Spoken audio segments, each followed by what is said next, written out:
ভারতীয় জনতা পার্টির নবনিযুক্ত জাতীয় সভাপতি নীতিন নবীন 28 তারিখে রানীগঞ্জ সফরে আসছেন। এর আগে ভারতীয় জনতা পার্টির আসানসোল জেলা সংগঠনের রানীগঞ্জ বিধানসভা নেতৃত্ব আজ একটি সংবাদ সম্মেলনের আয়োজন করে।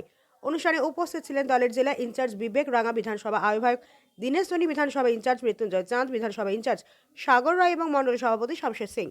মৃত্যুঞ্জয় চাঁদ জানিয়েছেন যে বিজেপির জুনিয়র জাতীয় সভাপতি নীতিন নবীন 28 তারিখে রানীগঞ্জ সফর করছেন। তিনি জানিয়েছেন যে বিজেপির জাতীয় সভাপতি হওয়ার পর তিনি প্রথমে পশ্চিমবঙ্গ, বিশেষ করে দুর্গাপুর এবং রানীগঞ্জ সফর করবেন। দুর্গাপুর সংগঠনের সভার পর তিনি রানীগঞ্জে যাবেন এবং রানীগঞ্জের স্পোর্টস অ্যাসেম্বলি হলে একটি সংগঠন সভা করবেন। তিনি বলেন, নীতিন নবীনের এই সফরের একমাত্র উদ্দেশ্য হল আসন্ন 2026 সালের বিধানসভা নির্বাচনের আগে এই অঞ্চলের সংগঠনকে শক্তিশালী করা। আসন্ন 2026 সালের নির্বাচনের পরে সমগ্র বাংলা বিধানসভার সাথে সাথে এই অঞ্চলে বিজেপির জয় নিশ্চিত করা। তিনি আরও বলেন, বিজেপির জাতীয় সভাপতির আগমন এই অঞ্চলের উন্নয়নের ক্ষেত্রে একটি গুরুত্বপূর্ণ পদক্ষেপ। ভারতীয় জনতা পার্টির কর্মীরা ইতিমধ্যেই নীতিন নবীনকে স্বাগত জানাতে উত্তেজিত। নীতিন নবীন অন্ডাল বিমানবন্দরে অবতরণ করবেন এবং মানুষ ইতিমধ্যেই তাকে স্বাগত জানাতে প্রস্তুতি নিচ্ছে। বিজেপির জেলা ইনচার্জ বিবেক রাঙা মহেশ বলেন, 28 তারিখে বিজেপির জাতীয় সভাপতি নীতিন নবীন রানীগঞ্জ সফর করবেন।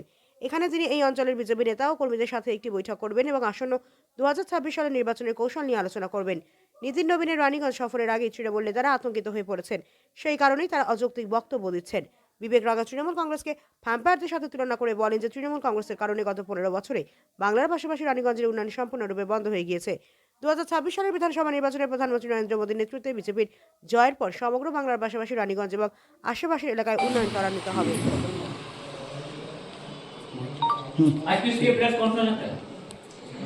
সবাইকে নমস্কার। আমরা সবাই জানি আগামী পরশু আমাদের মধ্যে উপস্থিত থাকবেন সর্বভারতীয় সভাপতি সম্মানীয় নীতিন নবীনজি। উনি পশ্চিমবাংলার নবীন যুগের ঘোষণা করতে আমাদের মধ্যে উপস্থিত হবেন এবং পশ্চিমবঙ্গবাসী, আমি শুধু আসানসোল, শুধু রানীগঞ্জ না, পুরো পশ্চিমবঙ্গবাসীর জন্য এটি খুব ভালো একটি সূচনা যে উনি সভাপতি হওয়ার পর প্রথম যিনি প্রবাস করেছেন সেটা পশ্চিমবঙ্গকে বেছে নিয়েছেন। আর তার মধ্যে আমরা বিশেষত আমরা গর্বিত এবং আমরা সৌভাগ্যশালী যে উনি আমাদের জেলা আসানসোল জেলা বেছে নিয়েছেন এবং রানীগঞ্জে উনি একটি বৈঠক এবং এখানে সবার সঙ্গে দেখা সাক্ষাৎ করার জন্য এবং আগামী যে নির্বাচন আসছে সেখানে পশ্চিমবঙ্গবাসীকে বার্তা দেওয়ার জন্য আসছেন কি পশ্চিমবঙ্গের নতুন যুগ, নবীন যুগ আসতে চলেছে। সমস্ত বঙ্গবাসীর আশীর্বাদ ভারতীয় জনতা পার্টির লাগবে। এই আহ্বান, এই অনুরোধ করার জন্য আমাদের মধ্যে উপস্থিত থাকবেন। গণতন্ত্রের রক্ষার জন্য সবসময় ভারতীয় জনতা পার্টি কাজ করেছে, বিগত দিনেও আর আগামী দিনেও করবে। কিছু দুরাচারী শক্তি সবসময় শুভ কাজকে বাধা দেওয়ার জন্য প্রস্তুত থাকে।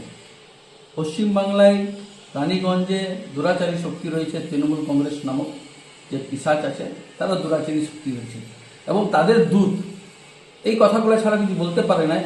গণতন্ত্রের হত্যা করা, গণতন্ত্র অপমান করা।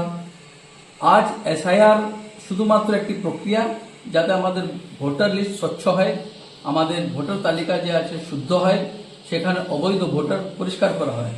কিন্তু এই দুরাচারী শক্তি চাইছে কি ওইখানে মৃত ভোটার রয়ে যায়, তার যেন ওরা ছাপ্পা মারতে পারে, ওইখানে অবৈধ ভোটার রয়ে যায় যেন তারা ছাপ্পা মারতে পারে, ওইখানে বাংলাদেশি ভোটার রয়ে যায় যেন তাদের পক্ষে ভোট করতে পারে। এই যে